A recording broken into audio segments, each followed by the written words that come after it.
السلام علیکم۔ میری نند نے مجھ سے بدلہ لینے کے لیے شادی کی۔ پہلی رات ہی 8 سالہ دیور کو جوس دے کر کمرے میں بھیج دیا، جسے پیتے ہی میں بے ہوش ہو گئی۔ پھر صبح جب ہوش آیا تو میری جان ہی نکل گئی۔ میں نزیبا لباس میں 8 سالہ دیور کے ساتھ بستر پر۔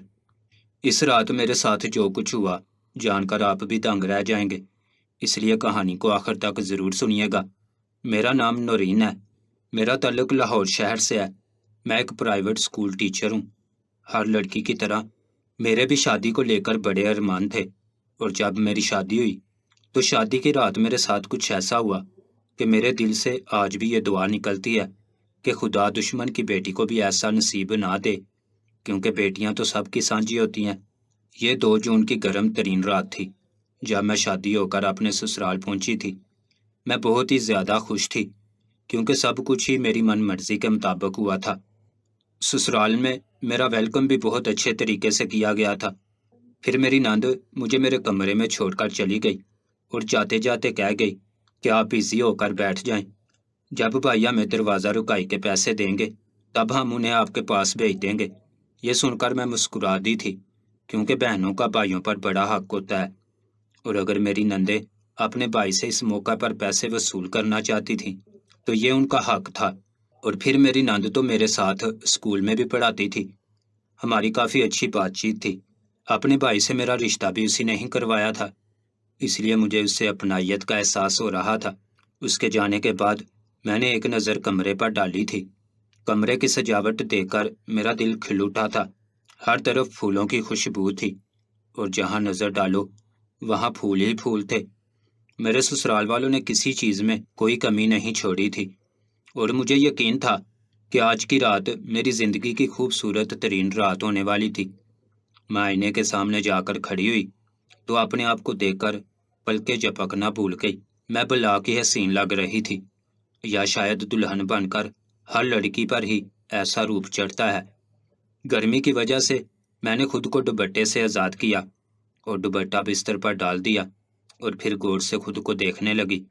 میں چاہتی تھی کہ میں پہلی ہی نظر میں اپنے شوہر کے دل میں اتر جاؤں۔ خود پر ایک بھرپور نظر ڈالنے کے بعد میں نے پرفیوم اٹھا کر اپنے اوپر اسپرے کیا اور اپنی لپسٹک کو مزید گہرا کر دیا۔ پھر جان بوجھ کر میں نے اپنے بلاؤز کی ڈوریوں کو بھی کچھ ہلکا کر کے اپنے وجود کے نشیب و فراز کو مزید نمایاں کیا تھا، تاکہ میرا شوہر مجھے دیکھتے ہی میرا دیوانہ ہو جائے۔ میری بڑی خالہ کی بیٹی نے مجھ سے کہا تھا کہ اگر پہلی ہی رات شوہر کو قابو کر لیا جائے تو زندگی بڑی آسان ہو جاتی ہے، اور خاص کر اس وقت جب بیوی جوان اور حسین ہو تو وہ اپنی جوانی سے شوہر کو پوری طرح جیت سکتی ہے۔ اپنی خالہ کی بیٹی کی یہ بات میں نے اپنے دماغ میں بٹھا لی تھی اور خود کو اپنے شوہر کے لیے پوری طرح تیار کر لیا تھا۔ یہ سب کر کے میں نے آئینے میں اپنے وجود کو دیکھا اور مسکرا دی۔ میں اپنے شوہر پر پوری طرح قیامت ڈھانے کو تیار تھی۔ مجھے یقین تھا کہ وہ میرا حسن دیکھ کر پوری طرح اپنا آپ ہار بیٹھے گا اور پھر ساری زندگی کے لیے میرا غلام بن جائے گا۔ میں بہت زیادہ تھک چکی تھی، اسی لیے بستر پر پاؤں لمبے کر کے سکون سے بیٹھ گئی اور اپنے شوہر کا انتظار کرنے لگی۔ کچھ دیر بعد دروازہ کھلنے کی آواز آئی تو میرا دل تیزی سے دھڑکنے لگا، لیکن میں نے جان بوجھ کر آنکھیں بند کر لیں تاکہ میرے شوہر کو لگے کہ میں نے آرام کی خاطر اپنا گھونگھٹ وغیرہ اتارا ہے۔ مگر یہ دیکھ کر میں چونک گئی کہ اندر آنے والا میرا شوہر نہیں بلکہ میرا 8 سالہ دیور ارشد تھا۔ وہ چھوٹے چھوٹے قدم اٹھاتا مسکراتے ہوئے میرے پاس چلا آیا تھا۔ میں ایک دم ہی جھجکی تھی کیونکہ میرا دوپٹہ کافی دور پڑا ہوا تھا اور میرا حلیہ بھی کچھ مناسب نہیں تھا۔ مجھے لگا تھا کہ اب کمرے میں میرے شوہر کے علاوہ کوئی نہیں آئے گا، اس لیے میں نے لاپرواہی برتی تھی، لیکن اب ارشد کو دیکھ کر مجھے شرمندگی ہو رہی تھی۔ مگر میں نے ایسا ظاہر کیا جیسے میں بالکل نارمل ہوں اور اپنے چہرے پر کوئی تاثر نہ آنے دیا تاکہ ارشد اس بات کو زیادہ محسوس نہ کرے۔ مگر ارشد نے ایک گہری نظر مجھ پر ڈالی اور پھر کہنے لگا کہ بھابی آپ تو بہت ہی خوبصورت ہیں، مجھے بالکل آپ جیسی ہی دلہن چاہیے۔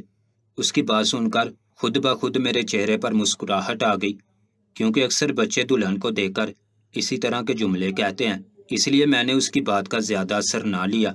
مجھے بڑی گہری نظروں سے دیکھتے ہوئے پوچھنے لگا کہ آپ کو بہت زیادہ گرمی لگ رہی ہے، اس نے میری گردن پر انگلی لگائی اور کہنے لگا کہ آپ کو تو بہت زیادہ پسینے آ رہے ہیں۔ اس کی اس حرکت پر میں چینپ گئی اور پھر میں نے کہہ دیا کہ آج گرمی بہت ہی زیادہ ہے، میری بھی طبیعت بہت نڈال ہو رہی ہے۔ اس نے مجھے ٹیشو پیپر پکڑا دیا اور پھر کہنے لگا، بابی میں آپ کے لیے کچھ ٹھنڈا لے کر آتا ہوں، اور پھر خود ہی دوڑ کر کمرے سے نکل گیا۔ اس کے جاتے ہی میں نے سکون کا سانس لیا اور دوپٹہ اٹھا کر اپنے کاندھوں پر ڈال لیا۔ سچ میں مجھے بڑی ہی شرم آ رہی تھی۔ ویسے تو میرا دیور ایک 8 سال کا بچہ تھا، لیکن پھر بھی مجھے اس طرح دیکھ کر نہ جانے اس کے ذہن میں کیا خیال آئے۔ وہ ابھی کچی عمر میں تھا۔ یہی سوچ کر میں تھوڑا پریشان بھی ہو رہی تھی کہ کچھ ہی دیر گزری کہ وہ جوس کا گلاس سنبھالتا ہوا کمرے میں واپس آ گیا، اور پھر اس نے جوس کا گلاس مجھے پکڑا دیا، کہنے لگا، یہ ٹھنڈا ٹھنڈا جوس پی لیں، اس سے آپ کی گرمی ختم ہو جائے گی۔ اس کی یہ بات سن کر مجھے کچھ عجیب سا لگا، مگر میں نے خاموشی سے گلاس پکڑ کر اپنے ہونٹوں سے لگا لیا۔ گرمی واقعی بہت شدید تھی۔ جیسے جیسے میں نے شربت حلق سے اتارا، میرے اندر ٹھنڈ پڑنے لگی۔ ارشد میرے سامنے بستر پر بیٹھا بہت ہی گہری اور دلچسپ نظروں سے مجھے دیکھ رہا تھا۔ ایسا لگ رہا تھا جیسے وہ ہر چھوٹی سے چھوٹی چیز نوٹ کر رہا ہو۔ اس کی آنکھیں بھی پوری طرح چمک رہی تھیں۔ پھر میں نے گلاس سائڈ ٹیبل پر رکھا تو وہ مجھ سے باتیں کرنے لگا۔ میرا دل چاہ رہا تھا کہ اس سے پوچھوں کہ تمہارا بھائی کب آئے گا، کب تک میں اس کے انتظار میں بیٹھی رہوں گی، لیکن میری ہمت نہ ہوئی کہ میں ارشد سے ایسا کوئی سوال کرتی۔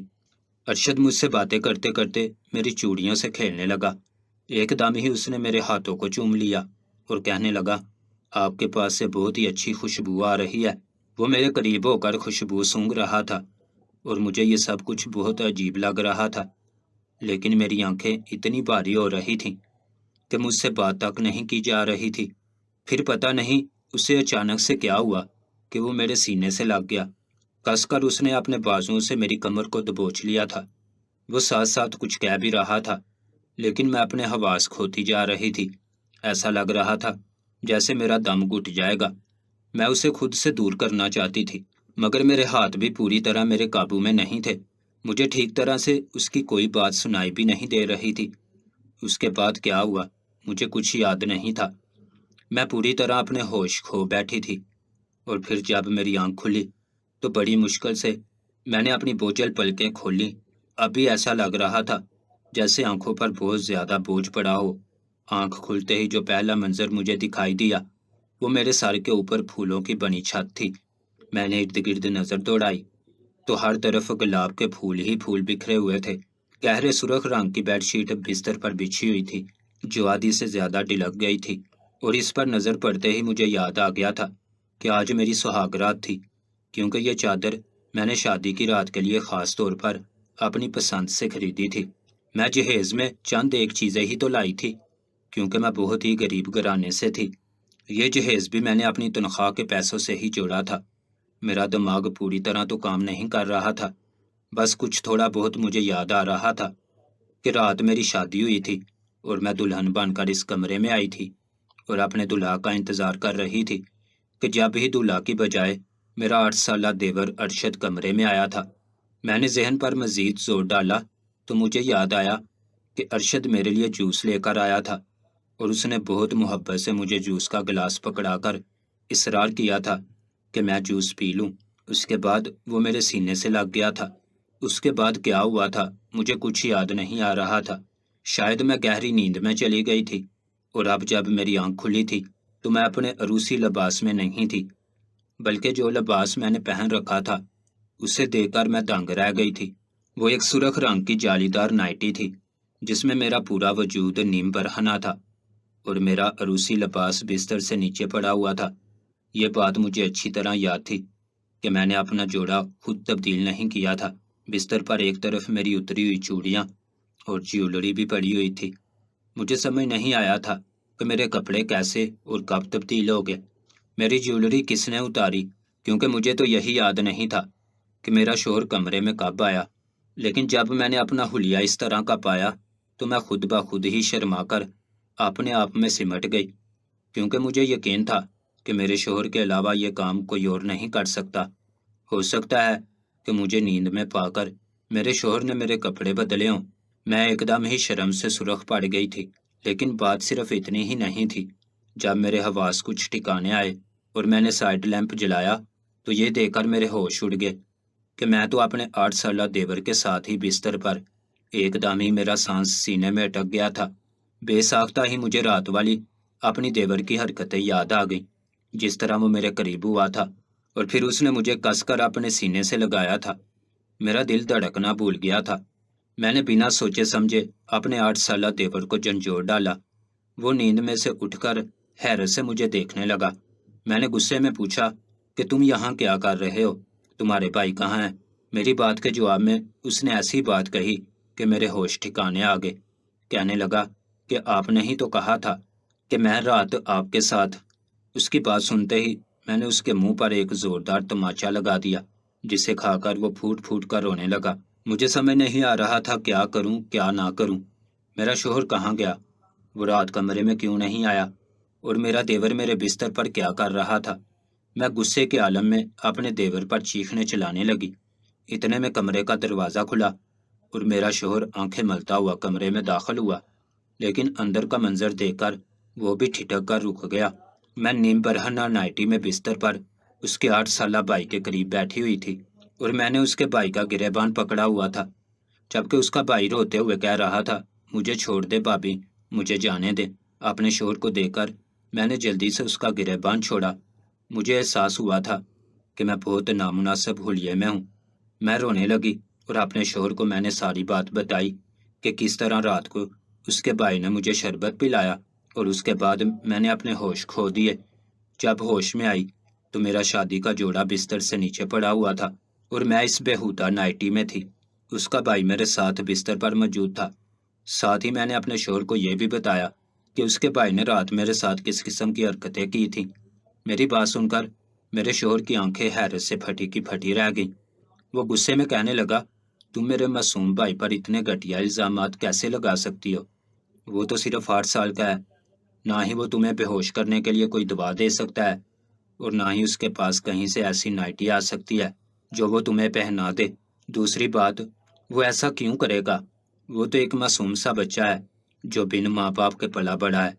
کل رات بھی وہ یہی کہہ کر تمہارے پاس کمرے میں آیا تھا کہ مجھے بھابھی کی صورت میں میری ماں مل گئی ہے، اور آج تم اس پر ایسے الزامات لگا رہی ہو۔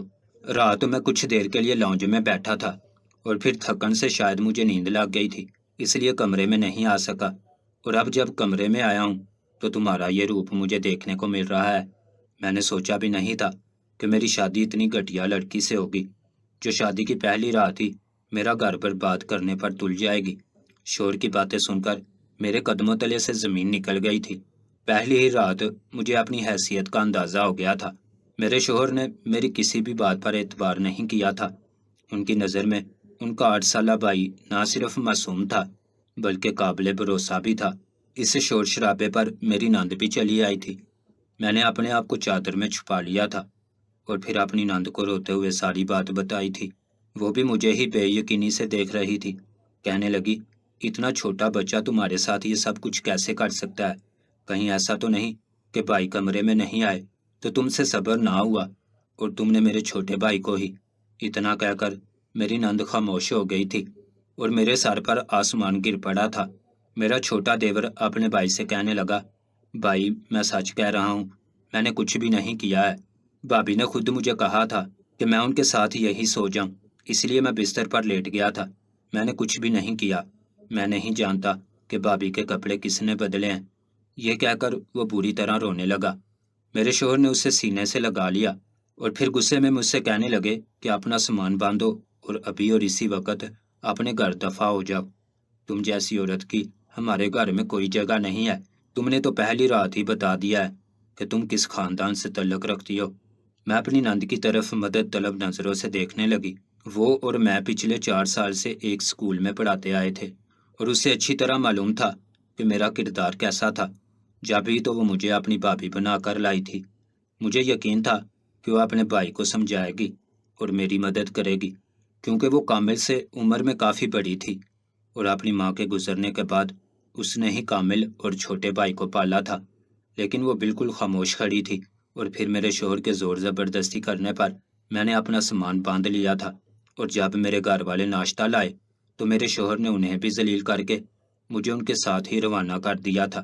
میرے گھر والے تو خود بھی حیران پریشان رہ گئے تھے کہ یہ کیا معاملہ ہے۔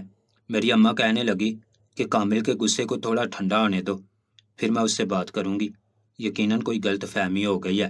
پھر اماں مجھے سمجھانے لگی کہ تمہیں شور شرابہ نہیں کرنا چاہیے تھا، بلکہ خاموشی سے اس بات کو ختم کر دینا چاہیے تھا۔ ہو سکتا ہے کہ تم نے نیند میں کپڑے بدل لیے ہوں۔ میں نے اماں سے کہا میرے پاس تو ایسی کوئی نائٹی تھی ہی نہیں، اگر میں نے خود بھی کپڑے بدلے ہوتے تو ایسی بےہودہ نائٹی کیسے پہنتی۔ میری بات سن کر اماں بھی خاموش ہو گئی تھی، کیونکہ واقعی میں میری بات میں دم تھا۔ سارے جہاں میں یہ خبر پھیل گئی تھی کہ نورین شادی کے اگلے ہی دن سسرال سے واپس لوٹ آئی ہے۔ لوگوں نے بال کی کھال اتارنی شروع کر دی تھی اور آدھے ادھورے قصے سب کی زبان پر آ گئے تھے۔ کچھ لوگوں نے خود مرچ مسالہ لگا دیا تھا اور میرا کردار دچیوں میں اڑا کر رکھ دیا تھا۔ کوئی مجھے بدذات کہہ رہا تھا تو کوئی بد کردار، کوئی مجھ پر ہنس رہا تھا تو کوئی میری تربیت کو کوس رہا تھا۔ میں نے تو خود کو کمرے میں ہی بند کر لیا تھا، اور پھر جب اس بات کو 4 دن گزر گئے اور رشتہ داروں نے ہمارا جینا مشکل کیا تو میری اماں نے میرا ہاتھ پکڑا اور کہنے لگی اپنے سسرال چلو، کسی نہ کسی طرح اس معاملے کو نمٹانا ہے۔ تمہارے شوہر اور نند نے تو پلٹ کر بھی کچھ نہیں پوچھا ہے۔ جب رشتہ لینے کے لیے تمہاری نند ہمارے گھر آئی تھی تب تو بڑی میٹھی بن رہی تھی، اب کیسے وہ تم پر اس طرح الزام لگا سکتی ہے۔ اماں نے زبردستی مجھے برقع پہنایا اور میرے سسرال پہنچ گئی۔ میرا شوہر، نند اور چھوٹا دیور تینوں ہی گھر پر موجود تھے۔ پہلے تو میرے شوہر نے ہمیں اندر آنے کی اجازت نہ دی، لیکن جب اماں نے ہنگامہ کھڑا کیا تو اس نے ہمیں اندر بلا لیا، اور پھر میری اماں نے میرے شوہر سے کہا کہ جو بھی معاملہ ہے بات چیت سے حل کرو، تمہاری اور ہماری جگ ہنسائی ہو رہی ہے۔ میری بیٹی بد کردار نہیں ہے، کوئی نہ کوئی بات ضرور ہے جس کے بارے میں کسی کو علم نہیں ہے۔ میرا شوہر کہنے لگا میں نے خود اپنی آنکھوں سے آپ کی بیٹی کو بے حیائی کرتے دیکھا ہے، وہ میرے بھائی کے ساتھ زور زبردستی کر رہی تھی، اور یہی سچ ہے۔ جس طرح کا لباس آپ کی بیٹی نے پہن رکھا تھا، آپ کی تربیت کی بھی اچھی خاصی عکاسی ہو رہی تھی۔ آپ اور آپ کی بیٹی کس طرح کے ہیں یہ مجھے صاف نظر آ گیا ہے، اسی لیے میں اسے اپنے گھر میں نہیں رکھ سکتا۔ اس نے تو میرے معصوم بھائی پر بھی الزام لگا دیا، یہ تو ہمارا ہی گھر برباد کرنے کے لیے یہاں آئی تھی۔ میں نے روتے ہوئے انکار میں سر ہلایا اور کہا کامل، آپ کو کوئی غلط فہمی ہوئی ہے، میں نے ایسا کچھ بھی نہیں کیا۔ میں اپنی نند کے پیروں میں بیٹھ گئی اور منت کی کہ فرت تم ہی کچھ کہو، تم تو جانتی ہو کہ میں کیسی ہوں۔ میری نند نے نفرت سے مجھ سے منہ پھیرا اور کہنے لگی کہ تم اسکول میں بھی چھوٹے بچوں کے اسی طرح قریب ہوا کرتی تھی، مگر مجھے لگتا تھا کہ یہ تمہاری محبت کرنے کا انداز ہے، مگر اب مجھے سمجھ آیا کہ تمہارے اندر ہوس بڑھی ہوئی تھی۔ جب شادی کی رات شوہر کو کمرے میں آنے میں دیر ہوئی تو تم نے دیور کو ہی بستر پر سلا لیا۔